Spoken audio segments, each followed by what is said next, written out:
Winnie, thank you. Yeah, you speak very well. I are always inspiring. Even for somebody of my age, I feel very inspired when I listen to you. So the inspiration I think flows both ways. It flows to the youth, but it also flows for the ones who are young at heart. While we are still on the subject of youth, and I was youth for a very long time. My age was not moving because and this is I have nothing against KANU, but for those of us who sort of arrived in our youth when KANU was in charge, we felt like we were frozen in time and things were not moving. And so for that reason, I remained young for a very long time. I was in my 20s or 30s there for about 20 years. And so because of that, then I associate fully with your remarks. I associate fully with your sentiments. I'm slightly more educated, so I'm not going to say when I was Gen Z. I'm going to I'm going to invite David Osiany, the Honorable David Osiany. He's held many positions, but the one that I recognize is, and the reason he's here, is he met the Honorable Raila Odinga when he was a student leader at the University of Nairobi at an interesting time, and they formed a very fast friendship. I happened to be aware of some of the things that Baba was doing with him, and he, went out of his way and decided, I'm going to try and I'll make something out of you. I don't know if he succeeded, but looking at your size alone, I think there's progress. David, 5 minutes.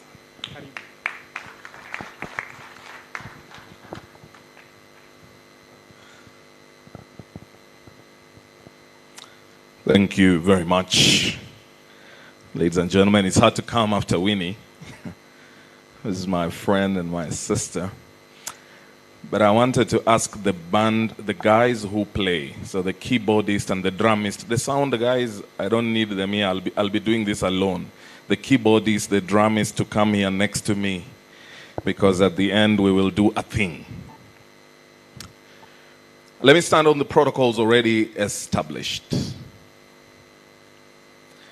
And let me thank the Center for Multi-Party Democracy for thinking about the intellectual side of the great Raila Amolo Odinga. But before I even tell the story of Raila in a short while, I want to especially recognize 3 people in the room. First, allow me to recognize you, Suba Churchill. I do so because in my younger self and as a student leader when I was a young man, saw ourselves in you and hoped we would continue the flame of student leadership that you left behind. And I can tell you, you may not know it, it impacted greatly on us. Secondly, let me recognize Houghton Irungu.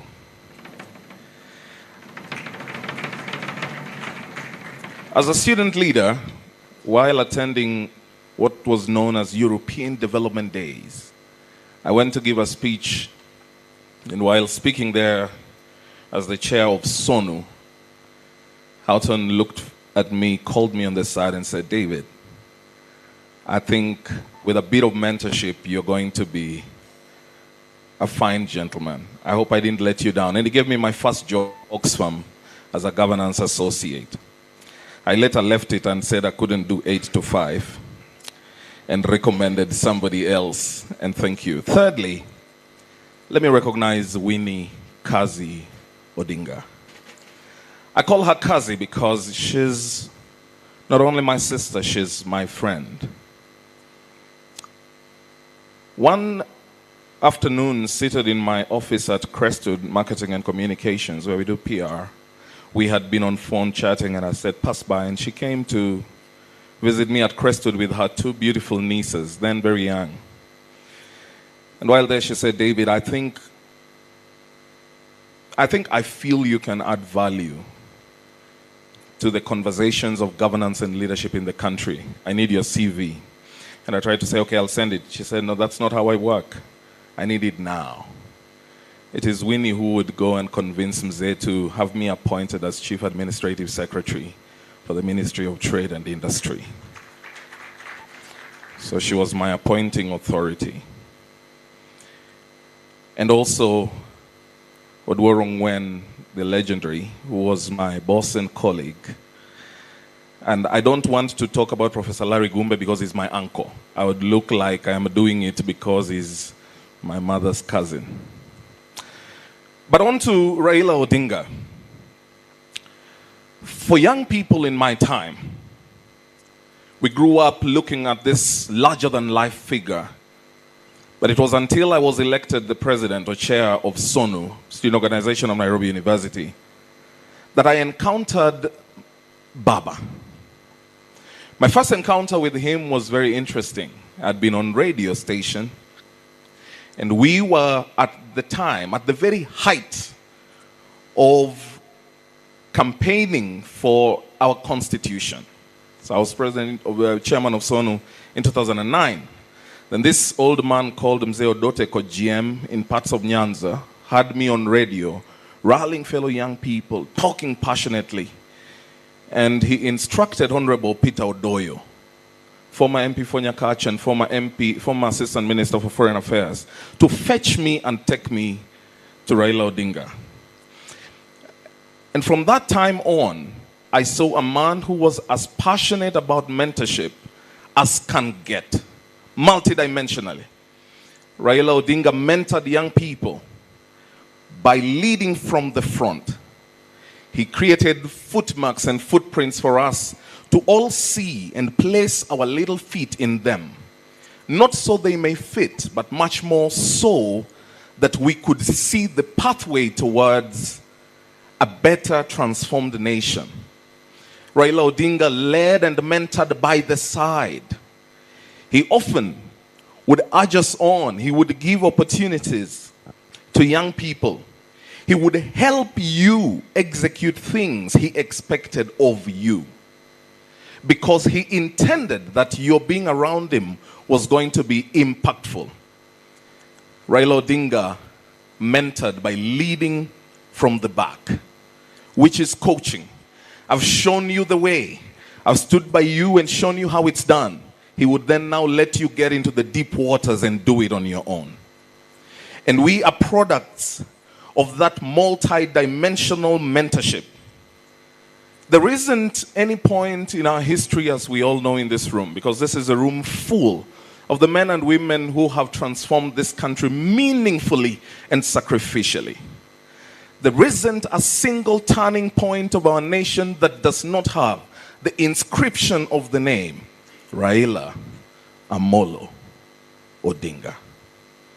Whether you want to talk about the clamor for multi-party democracy, as you all know, or whether you want to talk about the birth of the idea of devolution, or whether you want to speak about expanding our democratic space, or even if you choose to go down and see the formation of our constitution, Raila Amolo Odinga, a great and true human rights defender.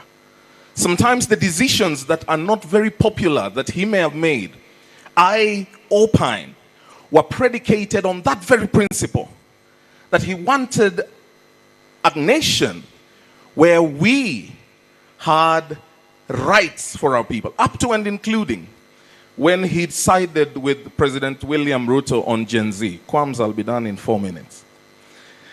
So people say, how could he? I say Raila foresaw the possibility of a ruined nation and knew that all these rights we speak about, to education, to free water, to life, to all these things, essentially lose meaning when we do not have a nation within which we can practice these things we so desire. I hold it. I know. And I say it on TV. If there was a man who was ever so libeled in this country, against whom the worst things were said by media and other people, it was Raila Odinga. But maybe you will correct me. Not a single time did Raila Odinga take to court any journalist for saying things that were not true. I say this because while in university, I remember at the very first stages of meeting him, I took one of my fellow university student leaders, a lady from the mountain. I said, because she really believed Raila was this bad human being. She said, David, you know, in my community, we are actually taught that Raila is an ogre. So that if you are not eating your food as a child, you are told, Kula amanite Raila, kula amanite Raila sai. And so they indoctrinated a whole region in hating a great man. But as Professor, one of the funny comedians in the Rift Valley would say when we lost Baba, he questioned, are you sure huyu mzee hatujakuwa tukimuibia kura? Raila, for the young people, was a protective father. I saw it firsthand. He cared for the young people. I joined his secretariat. Benson Musungu is here, he will agree, at 26. I joined his secretariat at 26. We were leading the CORD campaign.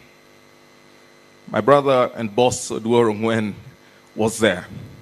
And even then, as I made mistakes as a young person, trying to find my forays in politics, he would lead with a firm but guiding hand. David, it's not done like this. Maybe you should think of it like this.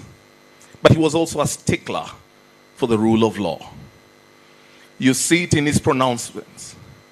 When he spoke about the Mao, he did it knowing only too well it would be possible that it was going to be his supposed Waterloo. He was going to lose votes, but he stood on the principle of what is right. And recently, sadly, when we lost lives in Elgeyo Marakwet, I saw one of the writers say, this is the effect of us felling trees in Mao.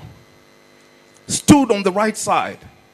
He looked at the parliamentarians and told them, I believe that the CDF should be domiciled in county leadership and that members of parliament should be legislators, even when he knew that the song of the withdrawal of Constituency Development Fund wasn't too popular.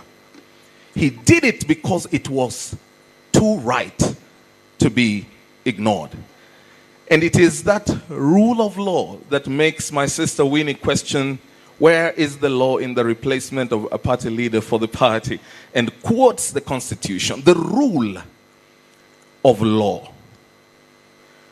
But ladies and gentlemen, as I finish, I also never witnessed a man so magnanimous, with a heart so huge as that of Raila Odinga, who would be jailed by Moi, but would put aside his pain for the purpose of the nation, not self, just as Kiraito said. A man who would be insulted by Uhuru as Mogoroki, but would forfeit that as just political talk and form a friendship. A man that would see beyond betrayal. A man that would form friendship with President Ruto, even when they were not bosom of friends, and when he believed his victory may have been stolen. I tell you a story one time, just to express the magnanimity of Raila Odinga. One time, we are in London. He had gone to speak at Oxford. He was being hosted by Mehdi Hassan. When we were done, the ODM people living in London gathered around him. At that time, one of his aides, Jakakimba Silas, who's a friend of ours, had wanted to succeed Otieno Kajwang in the by-election to become senator. And when he saw there was no pathway through ODM, Jakakimba left to run in a different party. But after the elections were done and Jakakimba lost, the magnanimous Raila Odinga took back in my brother Jakakimba. And so the ODM stalwarts in London asked him, Jacom, how can you take back that young man who has betrayed you? And he answered, he's a young man, he can make mistakes. He doesn't even have an earning. What do you want him to eat? And he asked, do you want him to eat your mother? Ladies and gentlemen, today, we all gather here to honor a great man who did not only give lip service in the empowerment of young people. If he was a lip service man, you wouldn't have a prolific example in his own daughter, defiantly standing up for what is right and for the things for which he stood up. May we immortalize him, not by mere words, but by carrying forth each and everything he believed in. Raila Amolo Odinga. Jamaican farewell. Down the lines where the night shines daily on the mountain top, on a sailing ship, but when I reach Jamaica, I made a stop. But I'm sad to say I'm on my way. Won't be back for many a day. My heart is down, my head is turning around. I had to leave a little girl in Kingston Town. Sad to say I'm on my way. Won't be back for many a day. My heart is down, my head is turning around. I had to leave a little girl in Kingston Town. You see, I was trying to emulate Raila Odinga by making sure, you don't just do lip service to young people, you actually give them space. Although, David, I think you have passed. You are outside the youth bracket. Thank you. Yes. Thank you very much, David.